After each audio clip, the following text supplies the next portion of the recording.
Good afternoon. As you all know, counting is going on smoothly at Bihar as well as for the bypolls in the 54 assembly constituencies and the single parliamentary constituency bypoll in Bihar. It is going on smoothly.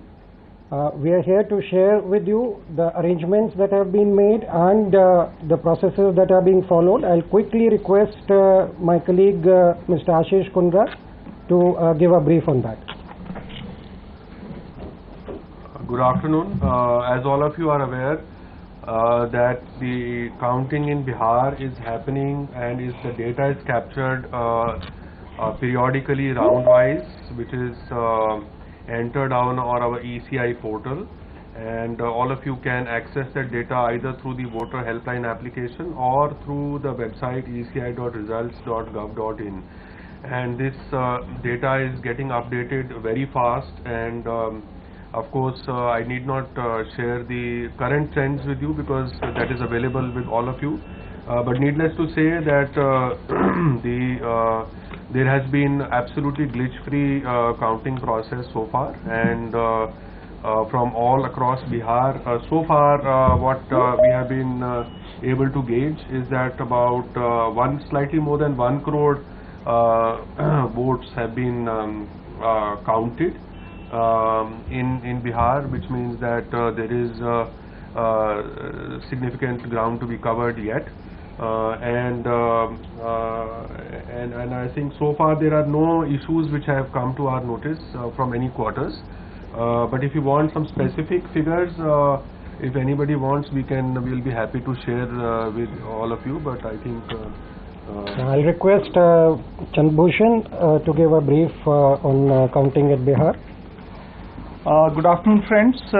As you are aware, this time we have close to 63% increase in number of polling booths because in view of COVID-19 requirements, Commission decided to limit the number of electors at each booth to 1,000 from 1,500, and so the number of booths gone up from 65,000 to 1.06 lakh, and it means the 1.06 lakh number of EVMs to be counted.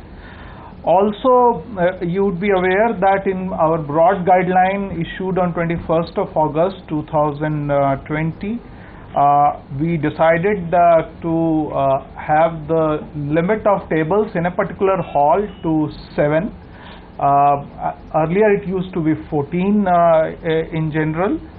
However, to observe the parameters related to social distancing and requirement of presence of counting agents, etc., it was decided.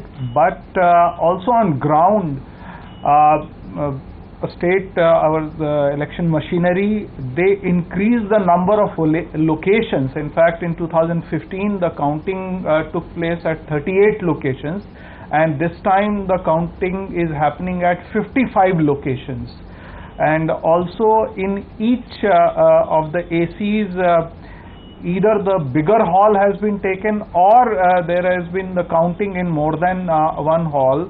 So in all cases, actually in all ACs, the counting is happening at invariably at 14 tables, and the number of rounds are ranging from lowest 19 rounds to 51 rounds in Bihar in different ACs. So the approximate average for Bihar would be close to 35 per AC number of rounds in for the final results.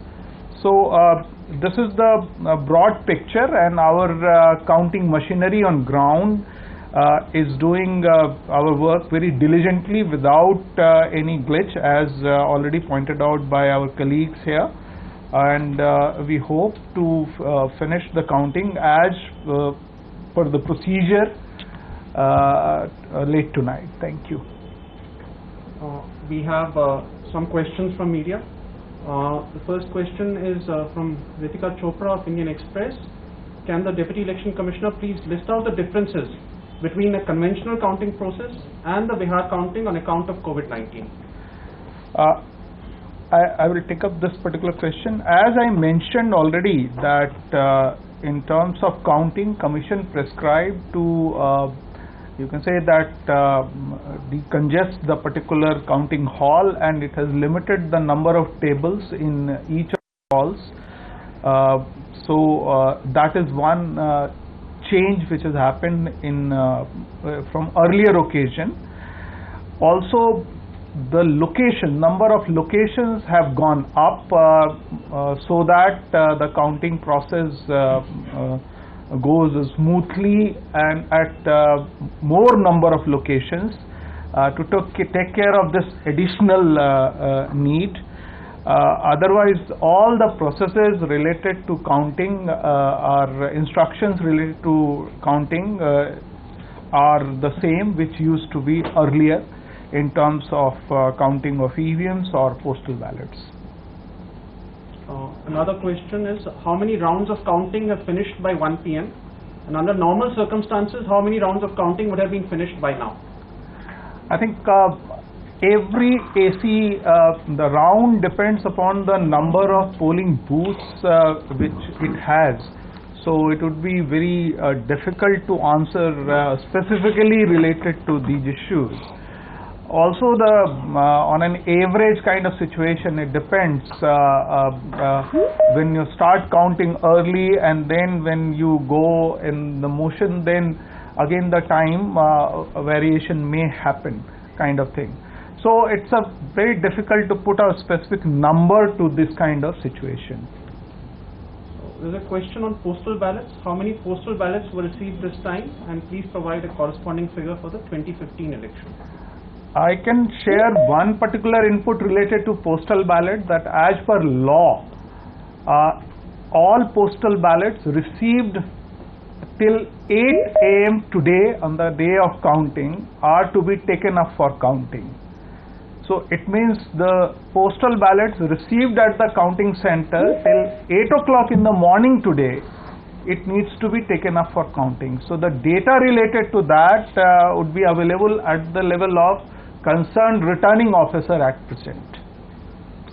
I can only add that for service voters, about 1.6 lakh ballots were dispatched, and the data, I think, as Mr. Chandrabhushan has said, is to be collated, but about 50,000, more than 50,000 service voters' votes have been received in the RO's offices.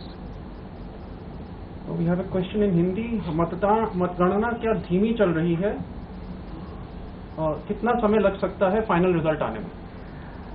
मतगणना धीमी नहीं चल रही है, मतगणना की रफ्तार वही है जैसा कि मैंने बताया कि चूंकि ज़्यादा ईवीएम की काउंटिंग होनी है तो हो सकता है थोड़ा समय उसके लिए ज़रूर लगेगा, क्योंकि आप ये भी जानते होंगे कि 2015 के मुकाबले हर चीज़ में बढ़ोतरी हुई है। आपके नंबर ऑफ जो मतदान केंद्र हैं वो बढ़ गए हैं, इसीलिए ईवीएम मशीनें जो काउंट होनी है वो बढ़ गई हैं आपकी।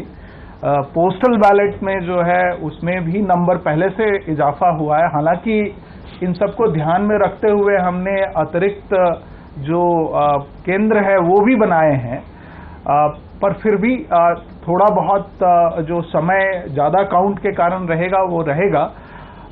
इसमें कहीं पे धीमी गति से मतगणना करने की बात कहीं से नहीं आती है।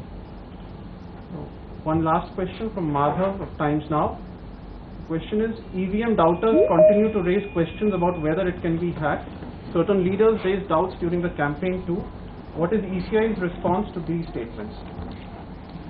It has been clarified time and again that EVMs are absolutely robust and tamper-proof. Even Honorable Supreme Court has upheld the integrity of EVMs more than once. In fact, the Election Commission of India had also offered EVM challenge, inviting all political parties in 2017. The integrity of EVMs is absolutely without any doubt and merits no further clarification.